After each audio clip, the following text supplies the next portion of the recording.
여러분, 혹시 부모님이 갑자기 낯설게 느껴진 적 있으신가요? 어제까지 멀쩡하던 아버지가 오늘은 같은 말을 계속 반복하거나 가스불을 켜둔 채 잊어버린다면 상상만 해도 무섭지 않나요? 최근 통계청 자료에 따르면 55세 이상 자녀를 둔 가정 3곳 중 한 곳이 치매 초기 증상으로 불안을 겪고 있다고 합니다. 서울의 한 59세 남성은 두 아들을 모두 결혼시키고 드디어 이제 내 인생을 살겠다는 꿈을 꿨습니다. 하지만 단 한 통의 전화, 형 아버지 좀 이상해. 그 말 한마디에 그의 모든 계획이 멈춰버렸습니다. 혹시 여러분도 지금 같은 전화를 받을 수 있다는 사실 생각해 본 적 있으신가요? 우리가 준비하지 않으면 이 문제는 더 빨리, 더 무겁게 찾아옵니다. 이번 영상에서는 평범한 한 가장이 겪은 현실을 통해 노부모 돌봄이라는 거대한 문제를 깊이 이야기하려 합니다.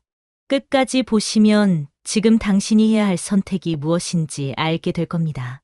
본격적인 영상 시작 전에 구독과 좋아요는 영상 제작에 정말로 큰 힘이 됩니다. 또한 오늘의 영상에는 위의 말씀 드린 내용과 관련된 대한민국에서 일어나고 있는 비참한 사례 한 가지와 그와 반대되는 사례를 소개해 드리겠습니다. 여러분들이 다 들어보시고 어느 쪽이 내가 원하는 노후의 인생인지 생각해 보시는 시간이 되시기 바라겠습니다. 정혜성 씨는 올해 62입니다. 평생을 성실히 살았고 두 아들을 다 키워냈습니다. 지난해 막내가 결혼식을 올린 날, 그는 아내와 작은 술잔을 기울이며 이렇게 말했습니다. 이제 진짜 우리 인생이 시작이네. 서랍 깊숙이 넣어뒀던 여행 가방을 꺼내면서 그동안 미뤄왔던 제주 올레길과 남해의 드라이브 이야기를 꺼냈습니다. 그런데 그 행복한 대화는 한 달도 지나지 않아 끝이 났습니다. 어느 저녁 여동생에게 전화가 걸려왔습니다. 떨리는 목소리였습니다. 오빠, 아버지가 좀 이상해. 밥을 안 드시고 같은 얘기만 계속해. 가스불도 3번이나 켜둔 채로 잊었어. 처음엔 농담인 줄 알았습니다. 하지만 다음 날 직접 찾아간 아버지의 집은 숨이 턱 막히는 냄새로 가득했습니다. 부패한 음식물 냄새, 눅눅한 벽지, 바닥에 굳어붙은 국물 자국. 소파 끝에 앉아 있던 아버지는 그를 똑바로 바라보며 말했습니다. 자네 누구야? 우리 집엔 왜 온 거야? 심장이 쿵 내려앉는 소리가 귀 안에서 울렸습니다. 몇 초간 숨조차 쉬지 못한 채 서 있다가 겨우 입술을 떨며 말했습니다. 아버지, 저 혜성이에요. 큰 아들. 그러자 아버지는 잠시 고개를 갸웃하더니 이렇게 대답했습니다. 혜성이는 아직 애잖아. 이런 늙은이가 아닐 텐데. 그날 이후 혜성 씨의 삶은 완전히 달라졌습니다. 매일 아침 회사에 가기 전 아버지의 집에 들러 가스불을 확인하고 쓰레기를 치우고 냉장고에 상한 음식을 버렸습니다. 문제는 점점 심해졌습니다. 아버지는 때로 너 왜 자꾸 따라다니냐라며 욕설을 퍼붓고 어떤 날은 한밤중에 문을 열고 뛰쳐나가 동네 주민들이 신고하는 일도 있었습니다. 혜성 씨의 몸과 마음은 서서히 달아갔습니다. 경제적인 압박은 더 큰 문제였습니다. 아버지의 연금은 월 63만 원. 기초연금과 합쳐도 생계비를 감당하기엔 턱없이 부족했습니다. 게다가 치매 초기 진단 이후 약값과 검사비, 간병용품까지 매달 100만 원 이상이 추가로 들었습니다. 본인의 월급으로도 빠듯했는데 올해 초 회사에서 구조조정 소식이 들려왔습니다. 30년 다닌 회사에서 임금 피크제 대상자라는 이유로 사실상 반강제 퇴직을 요구받았습니다. 이제 겨우 쉰내신 그에게 새로운 일자리를 찾는 일은 생각보다 훨씬 절망적이었습니다. 이력서를 내도 답이 오지 않았고 하루 아르바이트를 전전하며 겨우 유지하는 생활. 육체적 피로도 무섭게 찾아왔습니다. 하루 5시간도 못 자는 날이 이어졌고 어깨와 허리는 늘 굳어 있었습니다. 더 무서운 건 거울을 볼 때마다 아버지의 얼굴이 겹쳐 보인다는 거였습니다. 눈 밑의 검은 그림자, 메마른 입술, 무표정한 얼굴. 그는 욕실 거울 앞에서 중얼거렸습니다. 나도 이렇게 늙어가겠지. 그리고 내 아들도 언젠가 나를 이렇게 볼까. 아버지와의 대화는 점점 줄어들었습니다. 대화라고 부를 수 있는 게 있었을까 싶을 정도였습니다. 아버지는 하루가 다르게 변했습니다. 하루는 혜성아, 내가 있어서 다행이다. 라고 손을 잡고 울었고, 다음 날은 내가 내 인생 망쳤어. 라며 손등으로 뺨을 때렸습니다. 그 손길이 너무 약해 오히려 눈물이 났습니다.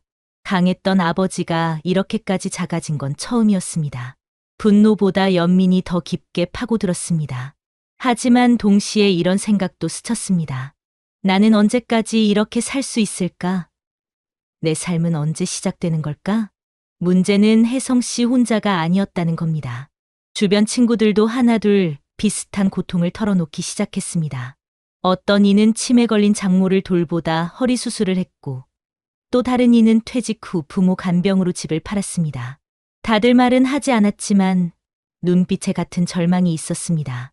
2025년 현재 한국의 고령화 속도는 세계에서 가장 빠릅니다.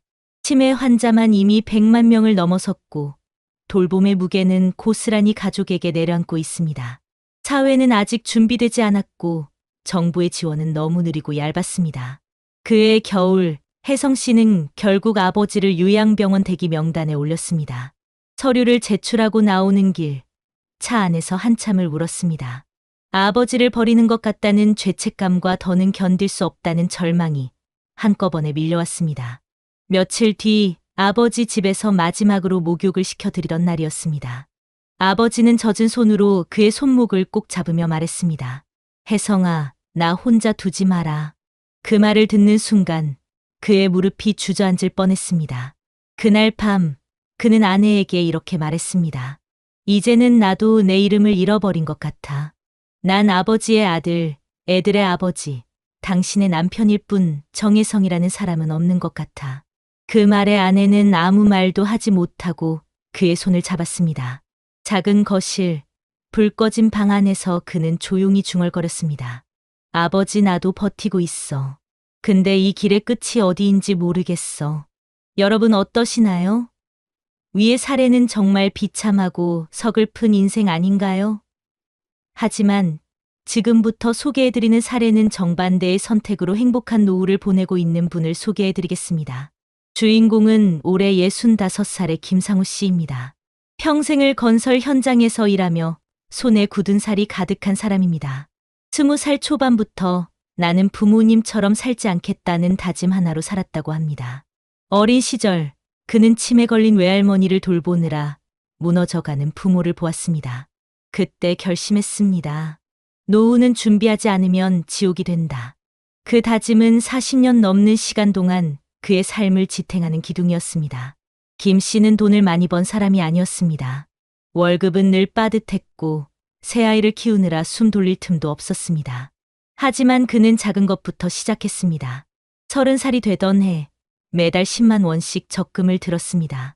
동료들은 그 돈으로 소고기나 사 먹어라라고 놀렸지만 그는 단 한 번도 그 적금을 깨지 않았습니다. 40이 넘어서부터는 소액 개인연금과 장기요양보험을 동시에 가입했습니다. 당시 주변 사람들은 보험료가 아깝다며 고개를 저었지만 그는 한마디로 대답했습니다. 나중에 후회하는 건 그때 웃으면서 낼 수 있는 돈을 아꼈을 때야. 아이들을 결혼시키고 50살이 넘자 그는 또 다른 준비를 시작했습니다. 부모 부양과 자신의 노후 돌봄을 동시에 고려해 작은 전원주택을 지었습니다. 수도권에서 멀지 않은 곳, 시내 병원과 복지관이 10분 거리에 있는 곳을 선택했습니다. 집을 지을 때 가장 신경 쓴 건 편의시설이 아니라 살림의 동선이었습니다. 혹시 자신이 거동이 불편해지거나 아내가 아플 때를 대비해 문턱을 낮추고 욕실에 손잡이를 설치하고 응급배를 달았습니다. 무엇보다 김 씨의 진짜 준비는 대화였습니다. 그는 아내와 그리고 아이들과 꾸준히 이야기를 나눴습니다. 나중에 내가 치매 걸리면 어떻게 할 거냐? 는 질문을 농담처럼 꺼냈고 식탁 위에서 현실적인 계획을 세웠습니다. 가족들은 처음엔 불편해했지만 점점 자연스러워졌습니다. 그 대화 덕분에 모두가 알고 있었습니다. 돌봄은 혼자가 아니라 가족이 함께 책임지는 것. 2025년 봄, 김 씨의 준비는 빛을 발했습니다. 올해 초, 그의 아내가 갑작스럽게 무릎 인공관절 수술을 받게 되었습니다. 많은 사람이 그 상황에서 허둥댔겠지만 김 씨는 침착했습니다. 이미 노후 자금에서 의료비 비상금 계좌를 따로 마련해둔 덕분에 수술비 850만 원을 한 번에 낼 수 있었습니다. 더 놀라운 건 아내가 수술하는 동안 김 씨가 혼자가 아니었다는 겁니다. 새 아이가 번갈아가며 병원에 찾아왔고 이웃들도 그를 도왔습니다. 그는 말합니다. 돈만 준비한 게 아니라 관계를 준비한 덕분이에요. 김 씨의 하루는 단순합니다. 아침 6시 반에 일어나 아내와 함께 동네 산책을 합니다. 복지관에서 운영하는 건강 프로그램에 참여하고 오후엔 마을 도서관에서 봉사활동을 합니다. 매주 토요일에는 손주들이 놀러 옵니다. 그때마다 그는 과거를 떠올립니다. 똑같이 부모를 돌봐야 했던 친구들 중 몇은 아직도 병원과 집을 오가며 지쳐 있습니다. 어떤 이는 부모 간병으로 퇴직금을 다 쓰고 지금은 하루벌이로 겨우 생계를 유지하고 있습니다. 김 씨는 친구들을 볼 때마다 말합니다. 준비는 돈만이 아니야. 돈은 수단일 뿐이고 진짜는 마음의 각오와 대화야. 그는 아직도 매달 일정 금액을 노후 자금으로 적립합니다. 그리고 정기적으로 지역 치매 안심센터를 찾아 상담을 받고 혹시 모를 상황에 대비해 요양병원 네트워크를 직접 발로 뛰며 확인합니다. 그는 말합니다. 혹시 내가 내일 치매 판정을 받아도 내 아이들이 울지 않게 하고 싶어요. 그게 내 준비의 목표입니다. 무엇보다 김 씨의 선택이 특별한 이유는 균형이었습니다. 그는 자신만을 위한 준비를 하지 않았습니다. 부모를 위한 돌봄, 아이들에게 짐을 남기지 않기 위한 계획, 그리고 아내와의 마지막 시간을 지키기 위한 대비. 그 모든 게 얇고 긴 실처럼 이어져 그의 노후를 단단하게 만들고 있었습니다. 최근 통계에 따르면 2025년 현재 대한민국 60대의 절반 이상이 노후 준비가 부족하다고 답했습니다. 그 안에서 김 씨 같은 사례는 희귀합니다. 하지만 그는 특별한 부자가 아니었습니다. 그저 미리 생각하고 작게라도 시작했을 뿐이었습니다. 어느 날 저녁 아내가 말했습니다. 당신은 참 신기한 사람이야. 우리 인생이 불안하지 않은 건 다 당신 덕분이야. 그 말에 김 씨는 잠시 눈을 감고 대답했습니다. 아니야. 우리 둘이 같이 만든 거야. 작은 전원주택 거실에는 저녁 볕이 부드럽게 들어왔고 손주들이 남기고 간 장난감이 뒹굴고 있었습니다. 그는 그 장면을 바라보며 속으로 중얼거렸습니다. 내가 준비한 건 결국 사랑이었구나. 2025년 현재 대한민국은 빠르게 고령화가 진행되고 있습니다. 통계청의 자료에 따르면 전체 인구 중 65세 이상 노인의 비율은 이미 20%를 넘어섰고 2030년이면 25%에 도달할 것으로 예상됩니다. 특히 치매 환자 수는 매년 급격히 증가하고 있습니다. 보건복지부가 발표한 2024년 치매 현황 자료에 따르면 전국적으로 등록된 치매 환자 수는 110만 명을 넘어섰으며 그중 절반 이상이 가족의 집에서 직접 돌봄을 받고 있습니다. 이 숫자 뒤에는 혜성 씨와 같은 수많은 가족의 고통이 숨어 있습니다. 더 큰 문제는 치매의 돌봄 비용입니다. 한국보건사회연구원 보고서에서는 치매 환자 한 명을 돌보는 데 드는 평균 연간 비용이 약 2,800만 원이라고 밝혔습니다.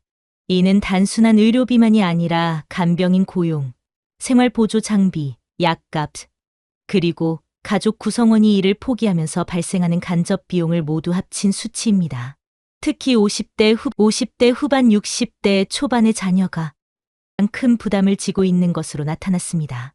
경제활동의 정점에서 부모 부양으로 인해 노동시간을 줄이거나 직장을 그만두는 경우가 많아 이른바 돌봄 은퇴라는 신조어까지 등장했습니다. 해외 통계 역시 비슷한 경고를 던지고 있습니다.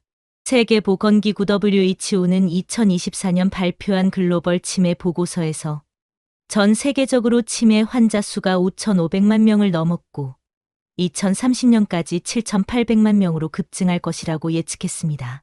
특히 보고서는 돌봄 제공자의 신체적 정신적 소모가 치매 자체보다 더 심각한 사회 문제라고 지적합니다.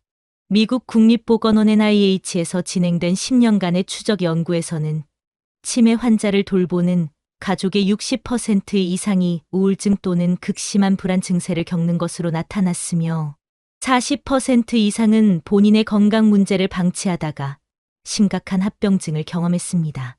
돌봄 스트레스가 가족 구성원의 평균 기대 수명을 5년 이상 단축시킨다는 해외 연구 결과도 있습니다. 한국의 현실은 이와 겹치면서도 더 가혹합니다. OECD 국가 중 노인 빈곤율 1위라는 불명예를 안고 있는 한국에서 부모 부양은 단순한 돌봄의 문제가 아니라 생존의 문제로 이어집니다. 국민연금연구원의 최근 보고서에 따르면 60대 이상의 절반 가까이가 월 생활비로 120만 원 이하를 사용하며 버티고 있고, 부모를 돌보는 자녀 세대의 70% 이상이 경제적 부담 때문에 가족 갈등을 경험했다고 답했습니다. 이런 상황에서 치매나 중증 질환이 겹치면 가게는 쉽게 무너집니다. 특히 혜성 씨처럼 부모의 돌봄이 시작되는 시점이 자녀의 퇴직 전후와 겹칠 때 재정적 타격은 더욱 치명적입니다. 한국개발연구원 KDI는 부모 부양과 노후 준비가 동시에 발생하는 세대가 한국 경제의 가장 취약한 골이라고 분석했습니다. 전문가들은 공통적으로 지적합니다. 문제의 본질은 치매 자체가 아니라 준비 없는 돌봄의 시작에 있습니다. 국제 알츠하이머 협회는 최근 보고서에서 대부분의 가족이 부모의 인지 저하를 인식하고도 평균 1년 이상 적절한 지원 체계 없이 버틴다고 밝혔습니다. 그 1년 동안 가족은 몸과 마음, 그리고 재정에서 가장 큰 타격을 입습니다. 이는 혜성 씨의 이야기와 정확히 겹칩니다. 초기에는 괜찮겠지라는 생각으로 홀로 버티다 어느 순간 돌이킬 수 없는 소진 상태에 이르는 것. 그 사이에서 자신의 이름을 잃어가는 경험은 수많은 보고서가 공통적으로 언급하는 돌봄 위기의 전형적인 패턴입니다. 치매는 이제 한 가정의 비극을 넘어 국가적 과제가 되었습니다. 하지만 여전히 제도는 부족합니다. 노인학대 신고 건수는 매년 늘고 있지만 요양시설 인력은 OECD 평균의 절반 수준에 머물러 있고, 가정 돌봄 지원 예산은 아동 복지의 10분의 1에도 미치지 못합니다. 국제 논문에서도 한국의 구조적 문제를 지적합니다. 2023년 발간된 아시아 고령화 보고서에서는 한국은 가족 중심 돌봄에 과도하게 의존하는 구조를 유지하고 있으며, 이는 사회적 경제적 비용을 장기적으로 폭발시킬 위험이 있다고 경고했습니다. 혜성 씨의 사례는 통계 속 숫자를 현실로 보여줍니다. 치매 환자 한 명의 그림자는 단 한 사람에게만 드려지지 않습니다. 그 가족, 특히 중년 자녀, 세대의 삶 전체를 바꾸어 놓습니다. 부모를 돌보며 자신의 노후 준비가 무너지고 자신의 정체성마저 잃어버리는 순간들. 이건 단순한 가족의 문제가 아니라 지금 이 나라가 직면한 가장 현실적이고 거대한 파도입니다. 여러분, 그렇다면 이 현실적인 고통을 줄이고 준비된 돌봄으로 전환하기 위해 우리는 무엇을 할 수 있을까요? 먼저 대한민국 각 지자체에서 운영 중인 실제 프로그램을 소개해드리고 싶습니다. 현재 중앙정부와 지방자치단체는 지역사회 통합 돌봄 커뮤니티 케어이라는 이름으로 2025년까지 어르신이 살던 집에서 건강한 노후를 보내도록 여러 가지 서비스를 제공하고 있습니다. 대표적으로 읍면동에 설치된 케어 안내 창구를 통해 반드시 필요한 정보와 서비스를 연계받을 수 있으며, 주민건강센터나 보건지소의 방문건강 및 방문의료 서비스로 정기적으로 혈압혈당 체크나 방문 진료를 받을 수 있습니다. 또한 노인 맞춤 돌봄 서비스는 65세 이상 기초연금 수급자 등을 대상으로 말벗 서비스, 외출 동행, 안부 확인, 생활지원 등을 무료로 제공하며, 전라북도 등 일부 시군구에서는 65세 이상 노인끼리 돌봄과 일자리를 결합한 노노라울라 케어 사업을 시행하고 있습니다. 이 프로그램에 참여하는 어르신들은 월 최대 45만 원의 활동비와 교통비, 복지 포인트를 지원받아 돌봄 활동뿐 아니라 사회적 역할을 유지하며 삶의 질을 높이고 있습니다. 또 장기요양보험 체계 내에서는 방문 요양, 주야간 보호, 이동 지원, 주거환경 개선, 보조기기 지원 등 다양한 재가 서비스가 통합되어 제공되고 있으며, 요양보험 수급 등급 판정 후 필요한 돌봄 서비스를 선택할 수 있는 구조입니다. 특히 종합재가센터가 시군구별로 설치되어 하나의 기관에서 식사 배달, 목욕 서비스, 일상 지원, 안부 확인, 병원 동행, 법률 의무 상담 등 서비스를 받을 수 있어서 혜성 씨처럼 혼자 돌봄을 감당해야 하는 상황을 상당히 줄여줄 수 있습니다. 또한 해외 사례에서도 우리와 유사한 고령화 문제를 해결하기 위한 다양한 제도들이 존재합니다. 예를 들어 미국 캘리포니아주는 1980년대부터 Family Caregiver Resource Centers라는 주 전체 네트워크를 구축하여 돌봄 제공자들에게 상담, 교육, 계획 지원, 휴식 서비스 등을 제공하고 있으며 이를 통해 비공식 돌봄의 부담을 줄이기 위한 제도적 기반을 마련했습니다. 또 영국과 호주의 경우 돌봄자의 공간 권리와 심리적 회복을 위한 Care Assessment 돌봄자 평가제를 법적으로 보장하여 지방자치단체가 돌봄자에게 휴식 지원, 단기 입소, 스트레스 관리 프로그램을 제공하도록 하고 있습니다. 네덜란드는 치매 환자가 사는 치매 빌리지 디멘티아 빌리지 모델을 운영하고 있는데 환자들이 가상의 마을에 살면서 카페나 극장 같은 시설에서 자율적으로 생활하는 방식으로 인간다운 일상을 유지하도록 돕는 혁신적 방법입니다. 이러한 모델들은 우리보다 먼저 고령사회에 도달한 국가들이 입증한 효과적인 제도적 전략입니다.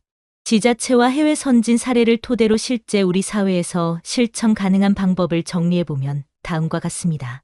첫째, 부모님이나 가족의 건강 변화가 의심되면 바로 노인 맞춤 돌봄 서비스나 재가장기 요양보험을 신청해 돌봄 체계를 만들어 두는 것이 중요합니다.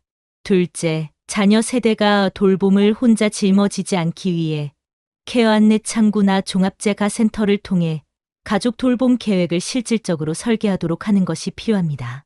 셋째, 돌봄자의 피로나 우울을 방지하기 위한 돌봄자 지원 프로그램 예컨대 캘리포니아 모델의 가족 상담, 호주의 돌봄자 휴식 지원, 영국의 Care Assessment 활용 방식을 참고해 국내에서도 돌봄자에 대한 정신적 신체적 회복 체계가 반드시 필요합니다.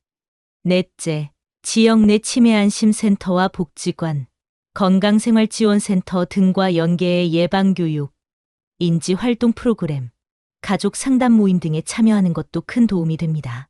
마지막으로 해외처럼 지역 내 공동체를 활용한 돌봄 구조 네덜란드의 치매 빌리지가 아니더라도 우리도 마을 단위 돌봄 공동체를 만들어 어르신들이 자립적으로 생활할 수 있게 하는 사회적 모델을 확대해 나가는 것이 필요합니다. 이 모든 조치는 단순히 돌봄의 의무에 국한되지 않습니다. 잘 설계된 시스템은 돌봄의 부담을 줄이고 가족 구성원 모두가 삶의 균형과 존엄을 유지하며 살아갈 수 있도록 돕는 사회적 안전망입니다. 여러분이 부모님을 위해 또는 먼 미래의 자신을 위해 지금 이 순간부터 지역 서비스와 돌봄 제도를 알고 접근한다면 혜성 씨처럼 지치고 무너지는 길 대신 김상우 씨처럼 체계적이고 준비된 돌봄을 선택할 수 있습니다. 작은 정보와 실행이 가족의 삶을, 나아가 우리 사회를 바꿀 수 있습니다. 지금 바로 주거지 읍면동 케어 안내 창구나 보건소, 노인복지관에 문의해 보시면 됩니다. 이 선택이 여러분 가족의 존엄과 행복한 노후를 지키는 첫걸음이 될 것입니다. 한 번 더 손을 잡고, 한 번 더 이름을 부르고, 한 번 더 사랑한다고 말할 수 있다면, 여러분, 오늘 우리는 두 사람의 이야기를 들었습니다. 준비하지 못해 매일 무너져가는 노후와 미리 준비해 행복을 붙잡은 노후. 정혜성 씨는 부모의 손을 잡으며 나는 누구인가라는 질문을 끝없이 되뇌어야 했습니다. 그리고 김상우 씨는 같은 나이에 가족과 함께 웃으며 우리가 만들어낸 내일을 바라봤습니다. 똑같은 세월을 지나왔지만 선택과 준비는 그들의 삶을 완전히 다른 길로 이끌었습니다. 사랑하는 시청자 여러분, 우리는 아직 잊지 않았습니다.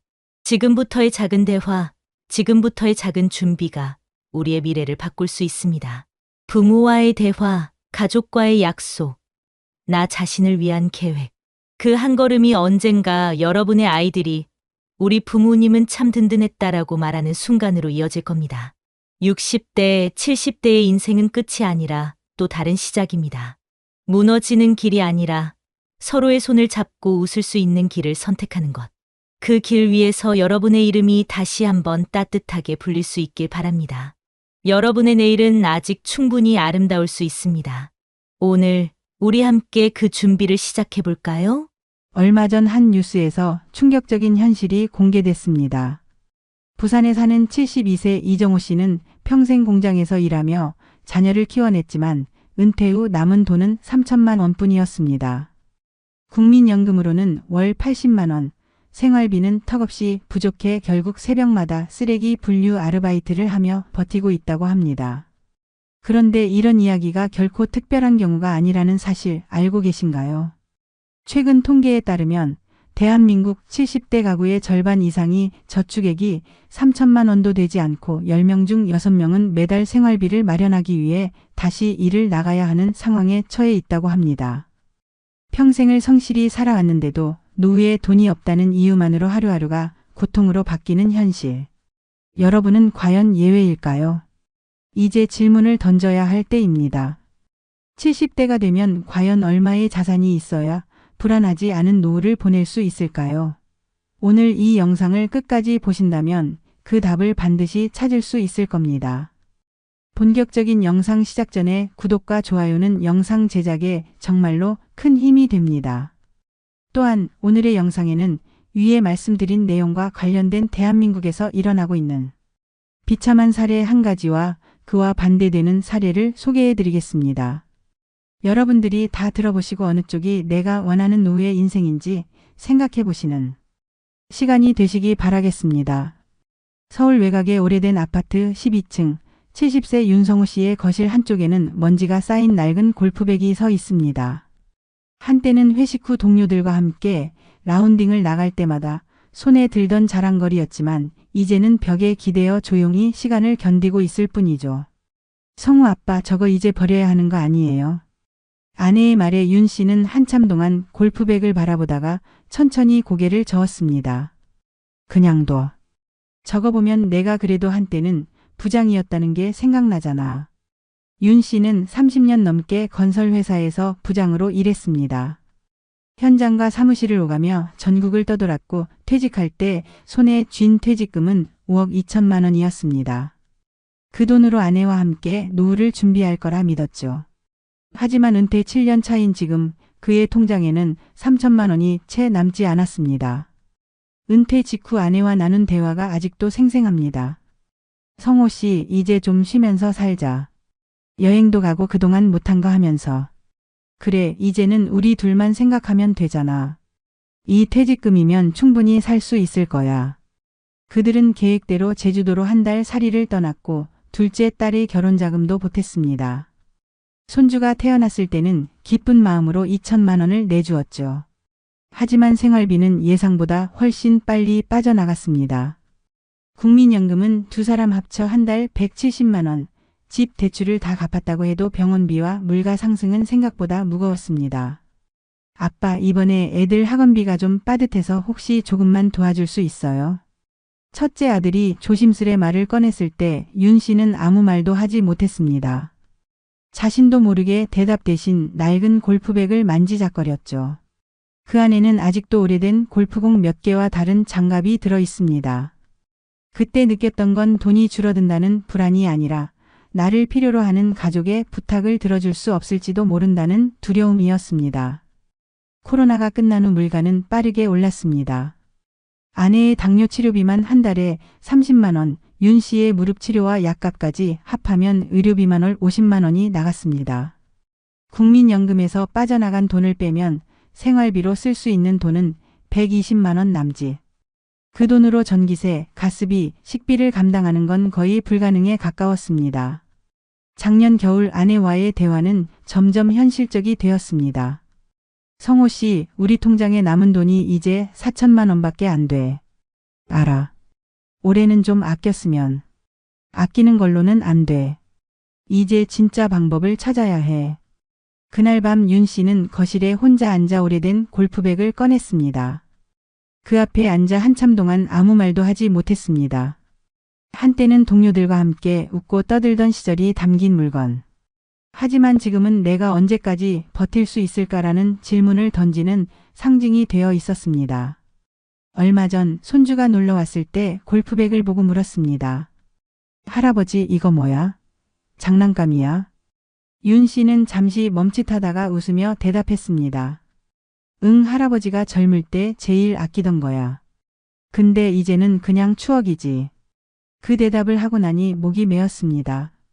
젊을 땐 자산이 많지 않아도 다시 벌 수 있었지만 70대가 된 지금은 다시라는 단어가 사라진 것 같았습니다. 남은 건 줄어드는 통장 잔고와 가족에게 말하지 못한 불안뿐이었습니다. 지난달 윤 씨는 처음으로 아내에게 이런 말을 꺼냈습니다. 여보, 혹시 우리 내가 다시 일 나가면 어때? 아내는 한참 동안 아무 말도 하지 않다가 고개를 끄덕였습니다. 당신 마음이 편하다면 우리 같이 버텨야지. 그날 밤 윤 씨는 낡은 골프백을 천천히 닫았습니다. 한때의 상징이었던 그것이 이제는 다시 시작해야 한다는 무거운 현실의 증거처럼 느껴졌습니다. 며칠 후 윤성호 씨는 새벽 4시 반 알람 소리에 눈을 떴습니다. 한동안 잊고 있던 낯선 긴장감이 몸을 감쌌습니다. 거실에 나와 낡은 골프백을 한번 바라보고는 작은 한숨을 내쉬었습니다. 다시 시작이네 혼잣말을 하고는 두꺼운 점퍼를 걸쳤습니다. 첫 출근지는 새벽 물류센터. 무릎이 좋지 않아 오래 서 있는 게 힘들었지만 선택의 여지는 없었습니다.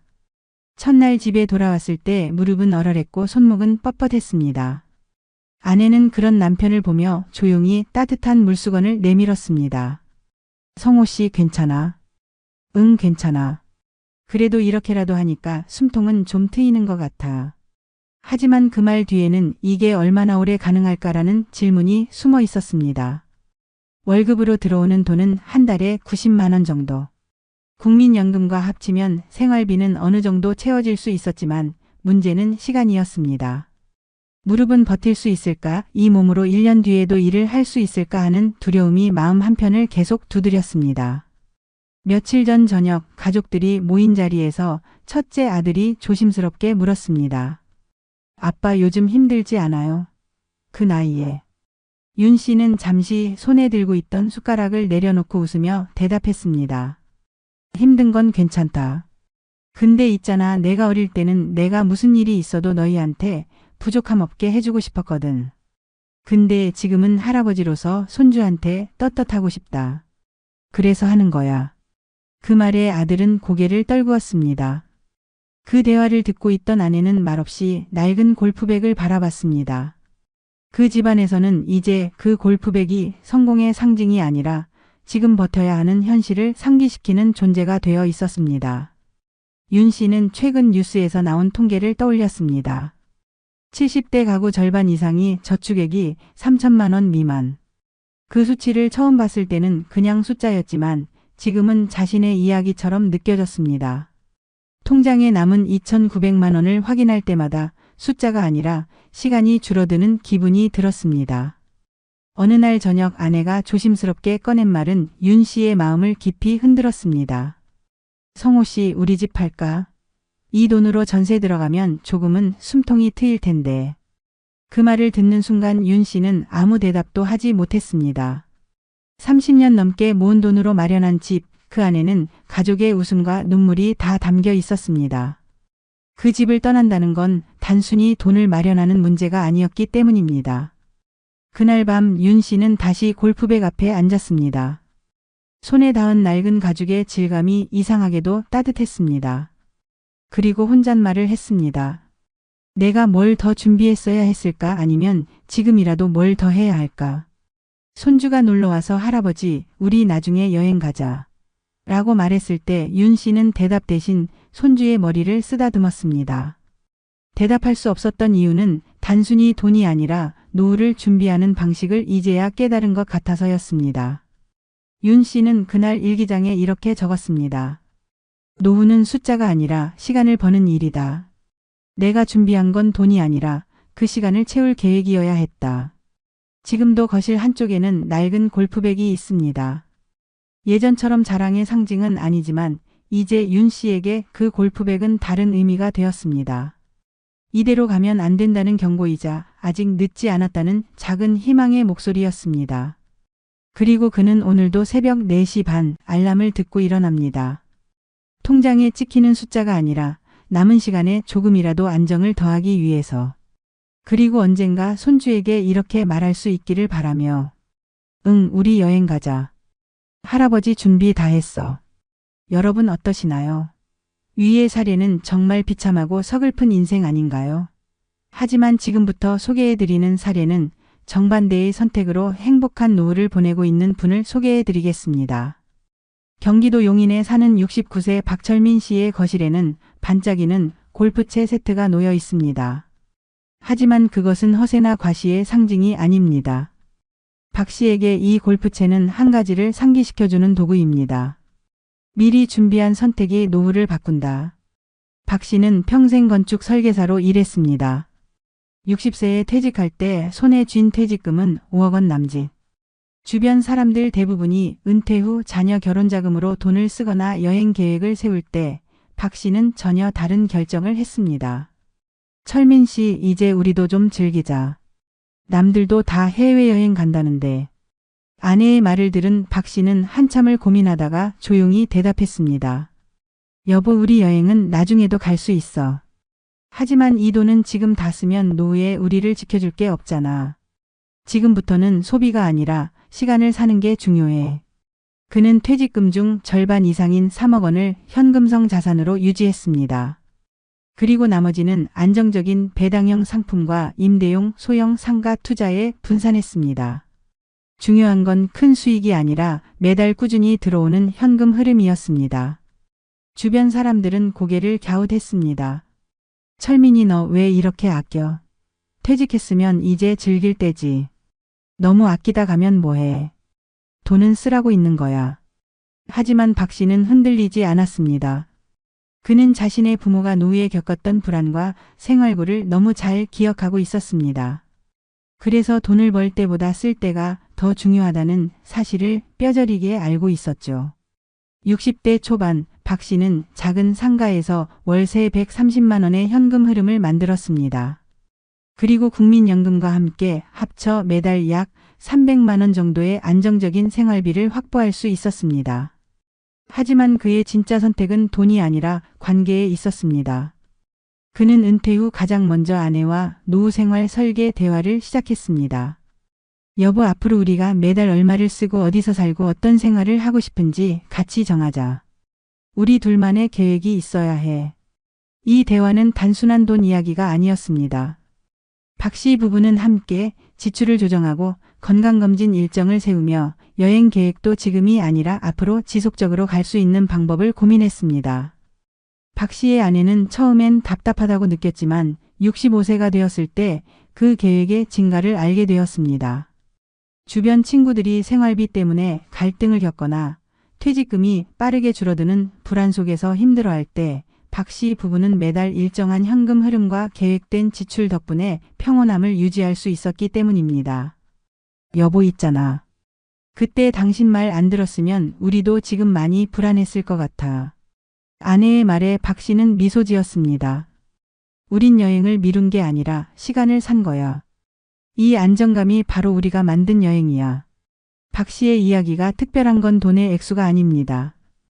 그는 주변 친구들보다 많은 자산을 가진 건 아니었습니다. 하지만 그의 노후는 안정적이고 무엇보다도 두려움이 없었습니다. 철민아, 너는 노후가 안 무섭냐? 솔직히 나는 통장 잔고 볼 때마다 심장이 내려앉는다. 박 씨는 잠시 생각하다가 이렇게 답했습니다. 무섭지. 하지만 나는 그 두려움을 10년 전에 샀어. 그때 준비한 덕분에 지금은 하루하루가 덜 떨려. 박 씨의 하루는 단순합니다. 아침에는 작은 텃밭에서 채소를 가꾸고 오후에는 아내와 산책을 합니다. 저녁에는 손주가 놀러와 함께 밥을 먹습니다. 돈이 많아서가 아니라 계획된 노후가 만들어준 평온함 덕분입니다. 그의 거실에 있는 반짝이는 골프채는 한때는 취미의 상징이었지만 지금은 그가 내린 선택을 보여주는 증거입니다. 그 골프채를 볼 때마다 그는 스스로에게 속삭입니다. 준비는 불안할 때 하는 게 아니라 평온할 때 하는 거야. 그래서 우리는 지금 웃을 수 있는 거야. 박 씨는 이제 주변 후배들에게 항상 같은 말을 합니다. 노후는 퇴직하고 나서 준비하는 게 아니야. 적어도 50대 중반부터는 돈을 모으는 게 아니라 시간을 준비하는 단계라고 생각해라.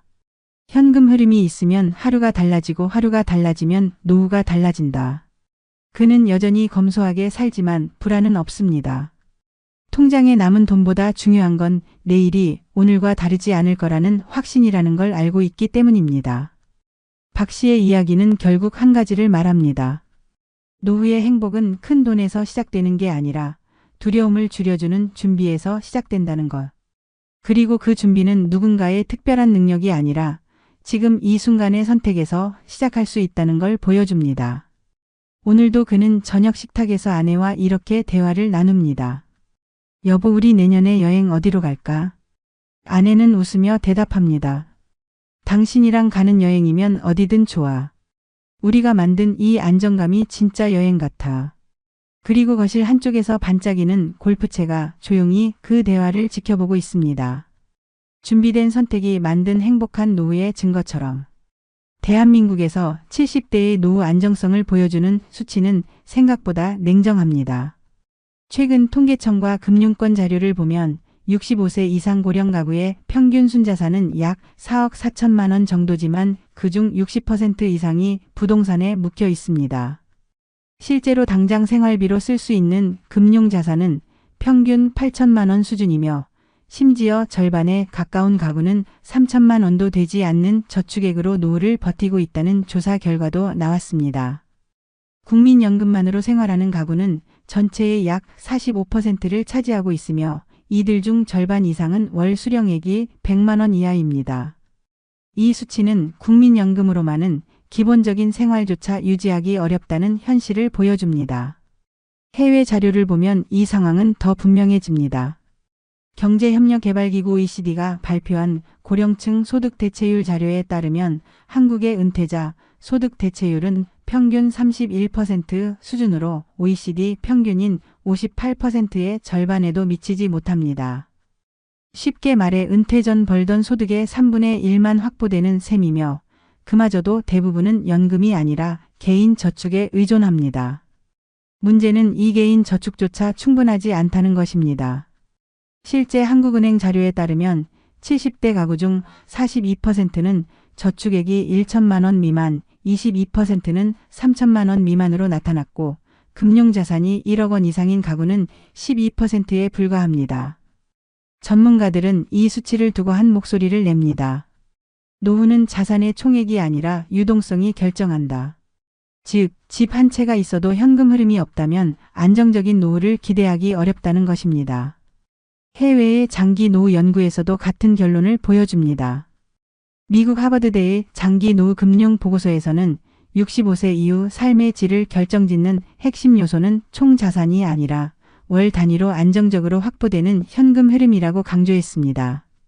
이 연구는 금융 자산이 최소 1억 원 이상 확보된 가구가 그렇지 않은 가구보다 의료비 부담과 생활 불안을 느끼는 비율이 절반 이하로 줄어드는 결과를 보여줍니다. 일본의 경우도 비슷합니다. 일본 후생성의 노후 재정조사에 따르면 70대 부부가 안정적으로 생활하기 위해서는 월 26만 엔, 한화로 약 230만 원의 생활비가 필요하며 이를 충당하기 위해 평균적으로 약 1억 5천만 원의 금융자산을 보유해야 한다는 결론이 나왔습니다. 한국의 물가 수준과 의료비 상승률을 고려하면 국내에서도 최소 1억 원에서 1억 5천만 원 사이의 금융자산이 있어야 안정적인 노후 생활이 가능하다는 추정이 자연스럽게 나옵니다. 여기에 전문가들은 또 다른 지표를 덧붙입니다. 자산은 단순히 숫자가 아니라 시간이다. 퇴직 직후 5억 원을 가지고 있어도 5년 만에 절반 이상을 소진하는 경우가 많으며 이때 가장 큰 원인은 생활비 구조의 변화와 예기치 못한 의료비 지출입니다. 실제 건강보험공단 자료에 따르면 70대 이상 고령층의 연평균 의료비는 1인당 약 250만 원으로 전체 가계 지출에서 가장 빠르게 증가하는 항목입니다. 미국과 유럽의 노후 대비 연구에서도 의료비는 은퇴 후 가장 큰 리스크로 꼽히며 이를 대비하지 못한 가구가 노후 빈곤층으로 전락하는 비율은 그렇지 않은 가구에 비해 3배 이상 높았습니다. 이러한 데이터를 종합하면 한 가지 사실이 드러납니다.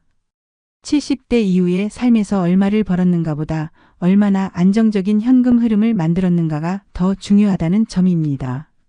전문가들은 공통적으로 말합니다. 노후 자산은 한 번 모아두는 돈이 아니라 평생을 유지하는 구조다. 다시 말해 70대의 노후는 단순한 퇴직금의 크기로 결정되지 않고 얼마나 일찍부터 금융자산을 현금성으로 전환하고 생활비를 유지할 수 있는 시스템을 갖췄는지에 따라 갈립니다. 해외 연구와 국내 통계 모두 같은 신호를 보내고 있습니다. 준비된 사람과 준비하지 못한 사람의 격차는 60대가 아니라 70대에서 본격적으로 벌어지며 그 차이는 단순한 숫자가 아닌 삶의 질과 존엄으로 이어진다는 사실입니다. 그렇다면 불안한 노후를 막기 위해 우리는 지금부터 무엇을 준비해야 할까요? 전문가들은 한결같이 노후 준비는 돈을 모으는 것이 아니라 현금 흐름을 만드는 것에서 시작된다고 조언합니다. 즉, 70대 이후의 삶을 안정시키는 건 거대한 자산이 아니라 매달 들어오는 꾸준한 생활비입니다. 이를 위해 가장 먼저 해야 할 일은 금융자산의 구조를 재정비하는 것입니다. 퇴직금이나 저축액의 상당 부분이 부동산에 묶여 있다면 그중 일부를 현금성 자산으로 전환해 최소 1억 원 이상의 금융자산을 확보하는 것이 안전망을 만드는 첫 단계입니다.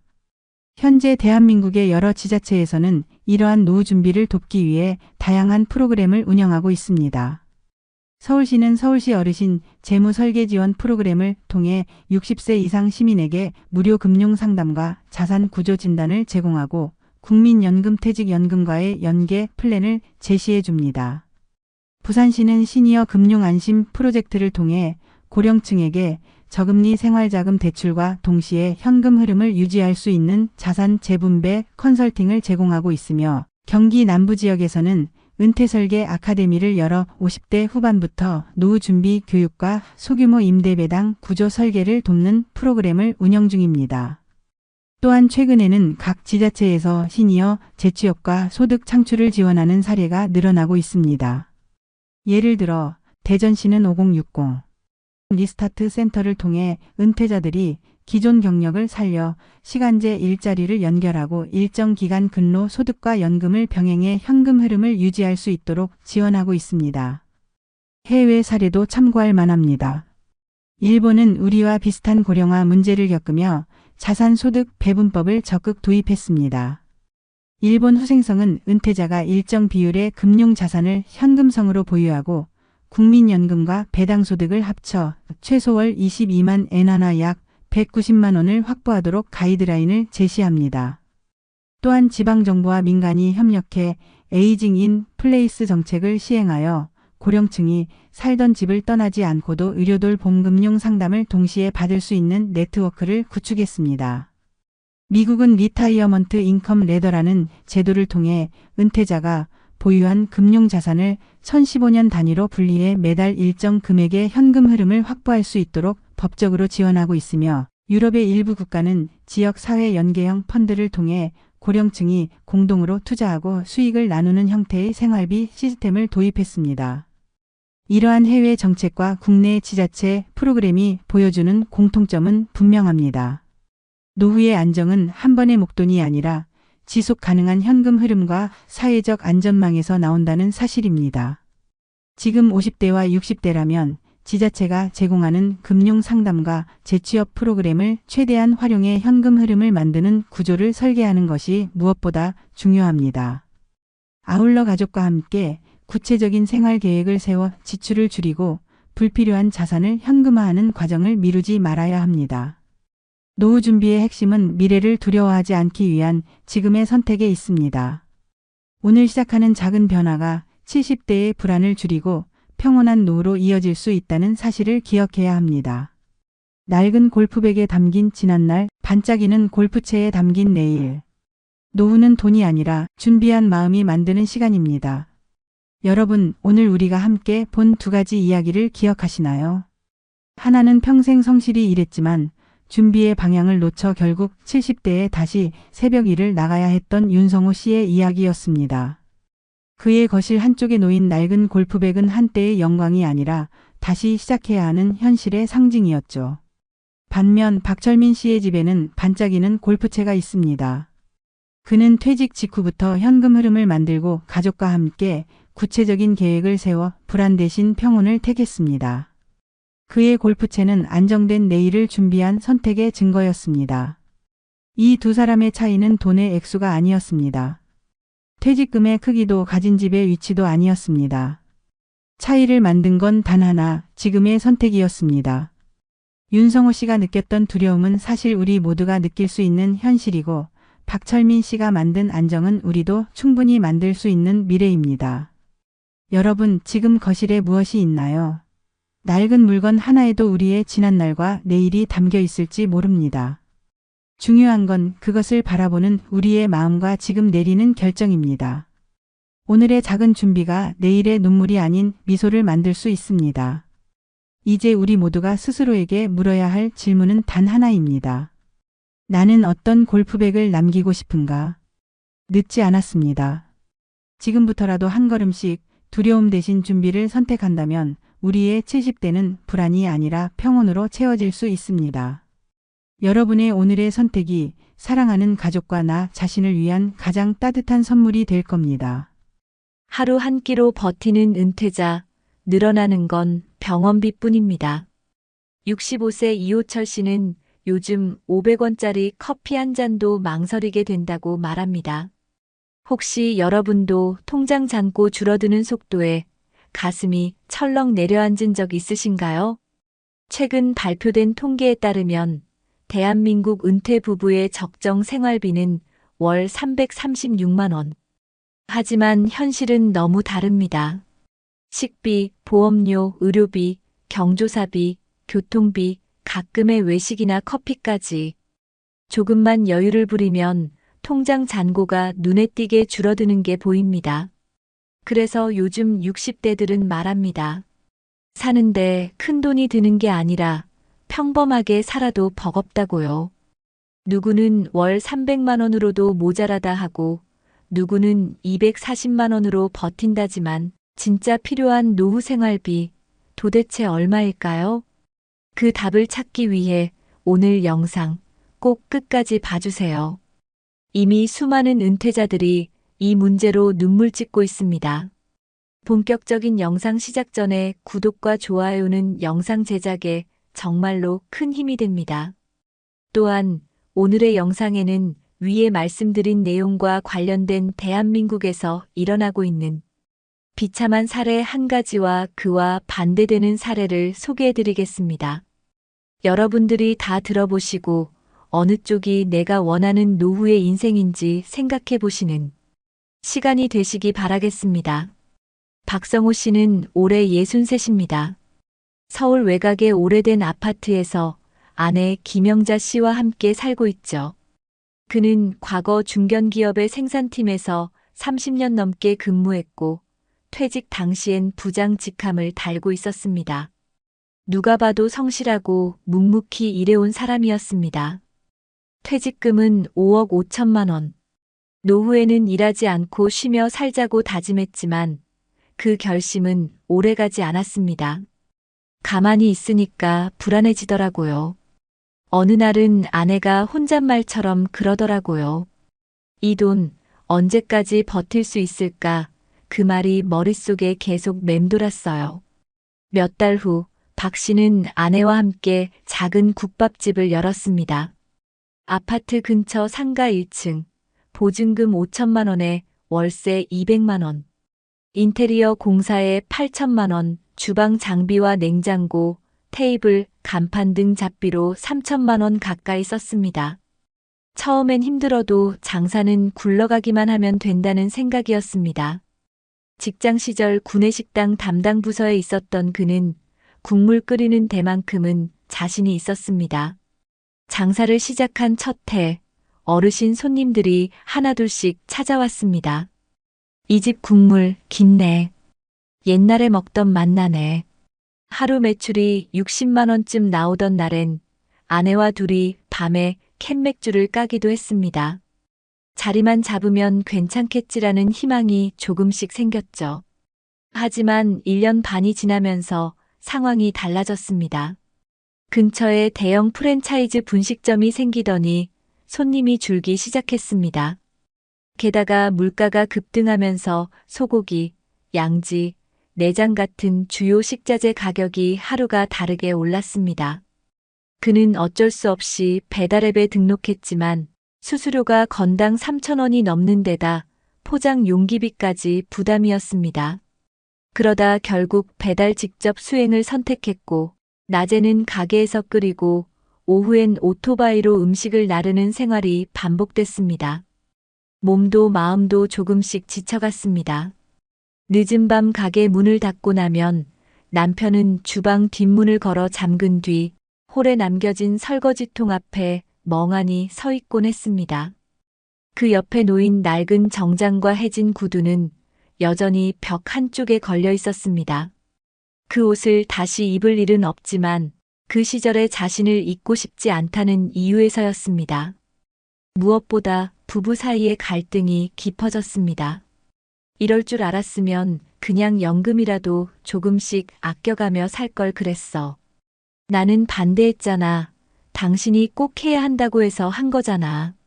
서로에게 쌓인 감정은 언성이 높아지는 순간마다 터졌습니다. 한 번은 손님이 없는 낮 시간, 아내가 조용히 말했습니다. 우리 이쯤에서 정리하자. 나 이제 못하겠어. 하지만 박 씨는 여전히 가게 문을 닫지 못하고 있습니다.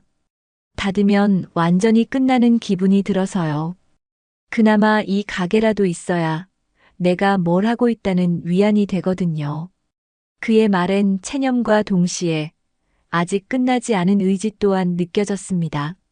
그렇게 시간이 흘러 3년 차에 접어든 지금은 상황이 더 심각해졌습니다. 점심 장사만 간신히 이어가고 저녁 장사는 포기한 지 오래입니다. 인건비를 감당할 수 없어 주방과 홀을 부부가 직접 다 돌보다 보니 하루 평균 12시간 이상 불 앞에 서 있어야 했습니다. 식자재 값은 지난해보다 30% 가까이 올랐고 전기세와 가스비도 2, 30만 원은 기본으로 나갑니다. 게다가 예상치 못한 지출이 연이어 생겼습니다. 작년엔 딸 결혼식에 1,000만 원이 들었고 올해 초엔 냉장고가 고장나며 또 300만 원이 날아갔습니다. 남편은 허리 디스크가 악화되어 최근엔 병원 진료비로 100만 원 넘게 썼습니다. 그는 말합니다. 정말 필요한 거 말고는 아무것도 못 사요. 살림살이는 10년 넘은 것들 뿐인데 고장나면 그냥 참고 쓰거나 중고로 사죠. 아내는 이제 주말이면 조용히 방 안에만 있습니다. 한때는 함께 나들이 가던 공원도 시장 구경도 끊은 지 오래입니다. 이젠 어디 나가자고 해도 기운이 없어요. 그 말이 박 씨에게는 더 무겁게 다가옵니다. 가끔은 자책감이 밀려와 한밤중에 혼자 국밥 재료를 썰다가 멍하니 고무장갑 낀 손을 바라보며 숨을 내쉬기도 합니다. 가게 근처에 사는 한 노인이 박 씨에게 그런 말을 했다고 합니다. 자네처럼 성실하게 살던 사람도 일이 힘들구먼. 그럼 우린 도대체 어찌 살아야 하나? 그 말을 듣고 박 씨는 잠시 말문이 막혔고 집에 돌아오는 길에 괜히 눈시울이 뜨거워졌다고 했습니다. 지금 이 순간에도 그는 새벽 5시에 일어나 가게 문을 엽니다. 구두는 해지고 정장은 먼지가 내려앉았지만 그 옆에 서 있는 박성호 씨는 여전히 매일 하루를 준비합니다. 언젠가는 다시 괜찮아지겠지 하는 막연한 희망과 함께 말입니다. 여러분 어떠시나요? 위의 사례는 정말 비참하고 서글픈 인생 아닌가요? 하지만 지금부터 소개해드리는 사례는 정반대의 선택으로 행복한 노후를 보내고 있는 분을 소개해드리겠습니다. 이정열 씨는 올해 67입니다. 경기도 성남의 조용한 주택가에서 아내와 함께 단층 집에 살고 있습니다. 겉보기엔 평범한 노년의 삶이지만 그 안을 들여다보면 누구보다 체계적인 준비와 선택이 만들어낸 결과라는 걸 알 수 있습니다. 이 씨는 58세까지 공공기관의 회계팀에서 근무했습니다. 공무원은 아니었지만 준공공 영역에서 오래 근무했기에 퇴직 당시 연금 성격의 퇴직소득과 퇴직금 약 3억 2천만 원을 수령했습니다. 대부분의 동료들이 퇴직 후 카페나 치킨집 창업을 고민할 때 이 씨는 단 하나의 원칙을 세웠습니다. 절대 모험하지 않는다. 낯선 건 하지 않는다. 그는 퇴직 5년 전부터 구체적인 계획을 세웠습니다. 첫째, 퇴직과 동시에 바로 사용할 수 있는 소득원을 마련하자. 둘째, 집은 무조건 자가로 만든다. 셋째, 지출을 최소화할 수 있는 삶의 방식으로 바꾸자. 그는 이 원칙에 따라 퇴직 2년 전 서울 외곽의 전세 아파트를 정리하고 성남시 수정구의 오래된 단독주택을 매입했습니다. 집값은 1억 6천만 원. 대출 없이 전세 보증금을 돌려받은 돈과 적금을 합쳐 마련했습니다. 그의 목표는 간단했습니다. 지붕 밑만 안정되면 그 다음은 감당할 수 있다. 두 번째는 노후의 현금 흐름이었습니다. 그는 52세부터 노후 준비 강의를 들으며 국민연금 외에 즉시연금 상품 2개를 5년 분납으로 준비했습니다. 매달 120만 원씩 10년 만기형 적금도 병행했죠. 퇴직 후 그가 손에 쥔 건 다음과 같습니다. 국민연금 월 85만 원, 즉시연금 A월 50만 원, 즉시연금 B월 42만 원, 퇴직 후 6개월마다 만기 도래하는 적금 연간 2,400만 원. 이정열 씨 부부는 매달 177만 원의 고정소득이 있고 적금을 꺼내 쓸 때마다 보너스처럼 생활비에 보탭니다. 그렇다고 이 씨가 무조건 절약만 하는 삶을 택한 건 아닙니다. 오히려 그는 62세부터 문화센터에 등록해 수채화와 일본어를 배우기 시작했고 아내와는 한 달에 한 번 꼬박꼬박 소극장 연극을 보러 갑니다. 돈을 쓸 땐 씁니다. 대신 계획해서 씁니다. 그의 하루는 매우 단순하지만 명확하게 짜여 있습니다. 오전엔 뒷산을 1시간 정도 산책하고 점심은 아내와 함께 집에서 차려 먹고 오후엔 도서관에서 책을 읽거나 그림을 그립니다. 가끔 동네 친구들과 공원 벤치에서 차를 마시며 서로의 연금과 투자 이야기를 나누기도 합니다. 그는 작년부터 지역 노인복지관에서 노후 재무관리 강의를 자원봉사로 하고 있습니다. 자신의 경험을 나누며 실수를 줄이는 것이 얼마나 중요한지 전파하고 싶다는 마음에서죠. 돈이 많아서가 아닙니다. 돈을 잃지 않는 게 노후에선 버는 것보다 더 중요하더라고요. 자녀와의 관계도 원만합니다. 이 씨는 딸에게 결혼할 때 일시금을 한번 지원하고 이후 독립을 확실히 했습니다. 손주에게 용돈을 줄 땐 항상 용돈 통장에 고정 입금하는 방식으로 지속 가능하고 예측 가능한 지출을 유지합니다. 우리는 우리 삶을 지키는 게 우선입니다. 그래야 아이들에게 부담도 간섭도 되지 않아요. 그가 유일하게 후회하는 게 있다면 조금 더 일찍 이런 준비를 시작하지 못했다는 점이라고 합니다. 하지만 그는 다시 태어나도 지금처럼 살겠다고 말합니다. 사람은 계획한 만큼 살더라고요. 마음이 가는 대로만 살면 그건 하루하루가 아니라 한순간입니다. 지금 그의 월 평균 지출은 부부 기준으로 약 240만 원, 보험료 35만 원, 공과금 20만 원, 식비 80만 원, 교통 문화 기타 소비를 합쳐 약 100만 원 안팎입니다. 이 씨는 한 달 지출을 엑셀로 관리하고 매년 한 번 생활 총정산표를 만들며 다음 해의 예산 계획까지 미리 세웁니다. 돈이 여유 있다고 삶이 행복한 게 아닙니다. 내가 어디에 쓰는지를 아는 게 진짜 여유입니다. 그의 말은 작지만 깊은 울림을 줍니다. 퇴직 후 고통받는 사람들이 많은 요즘, 이정열 씨의 이야기는 우리에게 중요한 질문을 던집니다. 과연 나는 지금 내 인생의 노후를 위해 무엇을 준비하고 있는가? 그리고 지금 쓰는 이 돈이 나의 내일을 지켜줄 수 있는가? 그의 집 마당에는 봄이면 매화가 피고 여름이면 작은 텃밭에서 상추가 자랍니다. 그 평온한 풍경 속에서 그는 매일을 의미 있게 살아갑니다. 자신만의 속도로 걸어온 길, 그 길 위에서 그는 오늘도 흔들림 없이 살아가고 있습니다. 우리는 모두 언젠가 그의 자리로 갑니다. 그렇다면 지금부터라도 조금씩 준비해보면 어떨까요? 이처럼 노후 준비의 차이는 단순한 생활 습관의 문제가 아니라 숫자와 구조의 문제이기도 합니다. 한국통계청이 최근 발표한 자료에 따르면 2025년 현재 대한민국 65세 이상 고령 인구의 절반 이상이 월 평균 생활비로 약 250만 원 이상이 필요하다고 응답했습니다. 특히 부부 기준으로 적정 생활비는 약 330만 원에서 360만 원 사이라는 분석도 나옵니다. 이는 식비, 교통비, 주거비, 보험료, 의료비, 문화비 등 최소한의 생활을 위한 기본적인 항목을 모두 포함한 수치로 현실적인 체감 지출 수준과 크게 다르지 않습니다.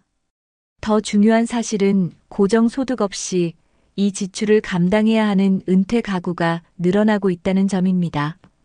국민연금공단에 따르면 2025년 현재 실제 수령하는 국민연금 평균액은 1인당 월 약 65만 원 수준에 불과하며 부부 기준으로 합쳐도 130만 원 남짓입니다. 이 역시 20년 이상 가입한 수급자의 경우에 해당하며 경력 단절이나 소득 공백이 있는 사람은 이보다 훨씬 낮은 금액을 받는 경우가 흔합니다. 해외 통계를 살펴보면 경제협력개발기구 OECD가 발표한 자료에 따르면 한국의 노인 빈곤율은 35% 이상으로 회원국 중 가장 높은 수준을 기록하고 있습니다. 이는 한국 고령자 중 셋 중 한 명 이상이 중위소득의 절반도 되지 않는 소득으로 살아가고 있다는 뜻입니다. 반면 북유럽 국가들은 공적연금과 기초생활지원 정책이 촘촘하게 설계되어 있어 노후소득 대체율이 80%를 넘는 곳도 많습니다. 노후를 준비하는 방식에도 차이가 있습니다. 최근 유럽 재무설계 보고서에 따르면 고령층의 재무 안정성은 소득의 절대 크기보다는 소득의 예측 가능성과 지출 구조의 균형에 더 큰 영향을 받는다고 분석합니다. 다시 말해, 많고 적음보다 중요한 것은 매달 들어오는 고정 수입과 지출 구조가 안정적인가입니다. 실제로 한국의 은퇴자 중 자영업이나 창업을 통해 수익을 기대했던 다수는 평균 2년 이내에 손실을 경험한 뒤 재정 위기에 직면한 것으로 나타납니다. 특히 50대 후반에서 60대 초반에 창업한 사람들 중 절반 이상은 초기 투자금을 모두 잃었다는 조사 결과도 있습니다. 이들은 대체로 고정적인 지출은 유지되면서 수입이 들쑥날쑥해지거나 마이너스로 전환되었기 때문에 생활의 불안정성을 더욱 크게 느꼈습니다. 이와 반대로 퇴직 전부터 생활비 구조를 단순화하고 연금, 즉시연금, 저위험 자산으로 기반을 다져놓은 은퇴자는 상대적으로 안정적이고 예측 가능한 삶을 살고 있다고 보고됩니다. 미국 은퇴재정연구소에 따르면 월 고정 수입이 지출의 80% 이상을 커버하는 은퇴자의 경우 삶의 만족도와 건강 지표가 유의미하게 높다는 분석도 있습니다. 또한 한 국제금융 컨설팅 기관의 2024년 노후계획 백서에 따르면 노후의 생존 기간 중 갑작스러운 의료비, 가족 지원, 주택 유지비 등 비정기 지출이 발생하는 빈도는 평균 3.7회이며 이로 인해 최소 1천만 원 이상의 추가 자금이 필요해지는 경우가 이건 이상 발생하는 것으로 추산됩니다. 이는 단순히 적정 생활비만 계산하는 것으로는 현실의 변수를 담기 어렵다는 것을 보여주는 사례입니다. 실제로 일본의 은퇴자 대상 소비 조사에 따르면 노후에 가장 당황스러웠던 지출 1순위는 의료비가 아닌 자녀 지원이었습니다. 결혼, 출산, 주택 마련 등 다양한 상황에서 자녀의 도움 요청을 거절하지 못해 수천만 원을 추가 지출하게 된 경우가 많았으며 그로 인해 본인의 생활비와 노후 설계에 차질을 빚었다는 응답이 과반을 넘었습니다. 이는 한국의 현실과도 매우 유사한데 최근 조사에서도 부모 세대가 자녀의 결혼이나 육아를 이유로 본인의 예비비를 먼저 사용하는 사례가 증가하고 있다는 보고가 있었습니다. 또한 2025년 기준 한국의 고령자 1인당 평균 의료비 지출은 연간 약 180만 원에 달하며 이는 전체 연령대 중 가장 높은 수치를 기록하고 있습니다. 고령화와 만성질환의 증가로 인해 의료비는 이제 단순한 변동비가 아닌 준고정비로 분류되기도 합니다. 이러한 환경에서 연금 외 별도의 수입원이 없거나 의료비 예비비를 고려하지 않은 은퇴자는 상황에 따라 극단적인 재정적 스트레스를 경험할 수밖에 없습니다. 전문가들은 강조합니다. 이제 노후는 5년, 10년 단위의 계획으로는 부족합니다. 최소 25년, 때로는 30년 이상을 내다보는 정밀한 구조 설계가 필요하다. 이 말은 더 이상 사치가 아닌 생존을 위한 기준선이 되었습니다. 노후 준비는 돈을 얼마나 모았는가 보다 돈이 들어오고 나가는 구조가 얼마나 견고한가가 중요합니다. 그리고 그 구조는 일회성 전략이 아니라 계속해서 점검하고 조정해 나가는 유기적인 체계여야만 진짜 의미 있는 노후를 가능하게 해줄 수 있습니다. 지금 이 순간에도 수많은 은퇴자가 하루하루를 불안하게 버티며 살아가고 있습니다. 그렇기에 지금 필요한 건 막연한 절약이 아니라 내 삶의 지출을 정확히 이해하고 위험 요인을 사전에 설계할 수 있는 노후 재무 지도를 그려보는 것입니다. 이제부터라도 나에게 맞는 현실적인 계획을 세운다면 늦지 않았습니다. 노후는 준비한 만큼 안전하고 준비하지 않은 만큼 고단하다는 것. 이것이 수많은 통계와 실제 사례가 우리에게 던지는 단 하나의 경고이자 조언입니다. 그렇다면 이런 현실 속에서 우리는 무엇을 할 수 있을까요? 먼저, 많은 전문가들이 공통적으로 강조하는 것은 고정 지출의 구조 조정입니다. 특히 은퇴 후에는 소비를 줄이는 것보다 매달 반드시 나가는 고정비를 최소화하는 방식으로 구조를 바꾸는 것이 더 효과적이라는 조언입니다. 이를 위해 많은 지자체들이 노인을 위한 실질적인 지원 프로그램을 운영하고 있습니다.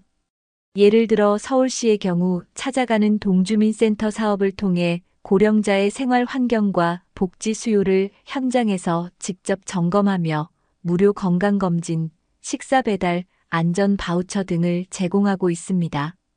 서울 마포구는 노인 건강돌봄 서비스를 통해 의료 사각지대의 노인에게 만성질환 관리와 주거 위생 개선을 동시에 지원하며 경기도는 노인 일자리 사업을 통해 65세 이상 어르신들에게 공공근로, 복지시설 지원, 환경정비 등 다양한 맞춤형 일자리를 제공하고 있습니다.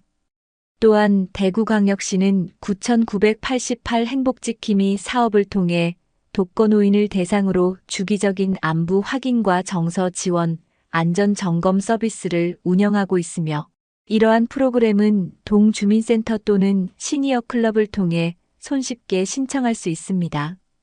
해외에서도 유사한 문제에 대한 해결책을 다양하게 시행 중입니다.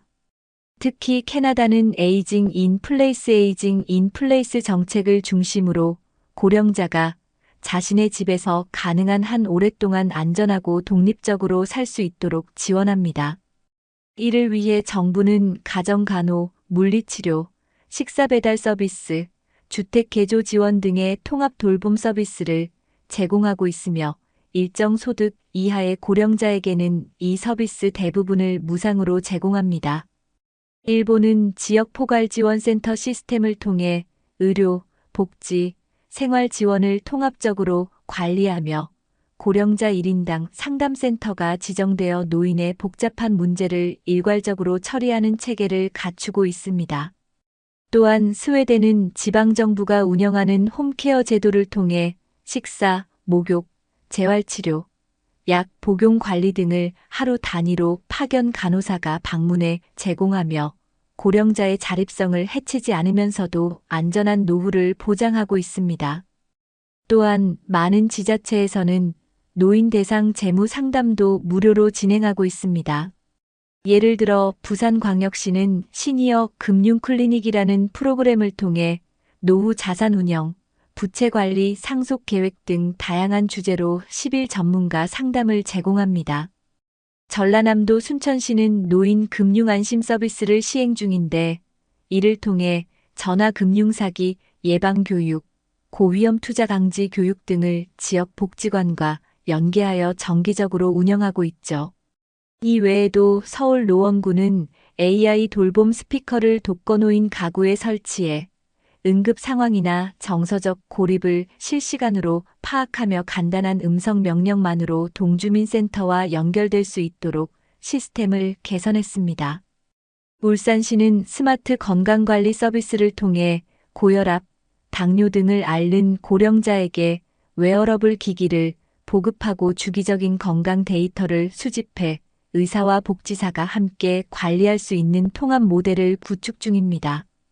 이처럼 다양한 방법들이 존재하며 각자의 상황에 맞는 프로그램을 적극적으로 탐색하는 것이 결국 노후의 질을 결정짓는 핵심 요소가 됩니다. 단순히 언젠가 쓰게 되겠지 하는 막연한 예비가 아니라 지금 이 순간 지역사회와 국가가 제공하는 자원을 내 삶에 연결시키는 적극적인 선택이 필요합니다. 준비된 사람은 위기 속에서도 흔들리지 않습니다. 그리고 그 준비는 거창한 것이 아니라 정보를 찾고 연결하고 활용하는 데서 시작됩니다. 결국 중요한 것은 행동입니다. 오늘 내가 무엇을 하고 있는지가 내일을 바꿉니다. 지금이라도 복지관에 전화해 보는 것, 가까운 주민센터를 찾아가 상담을 신청하는 것, 지자체 복지 홈페이지를 둘러보는 것, 이 모든 행동이 내 삶을 지키는 준비의 시작입니다. 여러분의 노후는 국가와 지역이 함께할 수 있는 부분이 분명 존재합니다. 그리고 그 실마리를 찾는 데 필요한 건 단 한 번의 관심과 용기입니다. 바람이 불어도 꽃은 핍니다. 계절이 변해도 사람은 다시 피어납니다. 여러분, 오늘 보신 두 사람의 이야기 마음에 남으셨나요?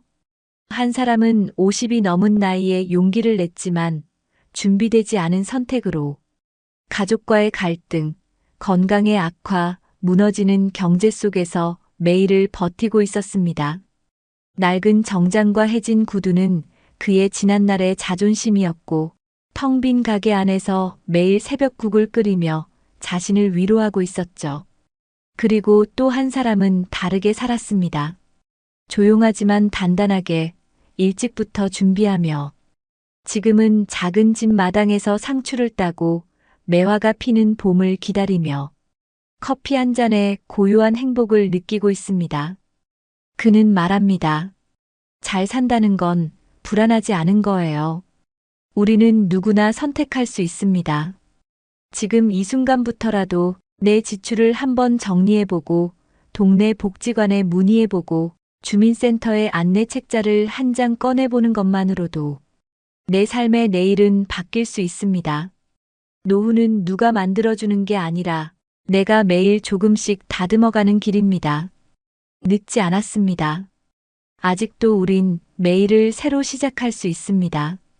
당신의 노후가 눈물 섞인 후회가 아닌 따뜻한 웃음으로 채워지기를 진심으로 응원합니다.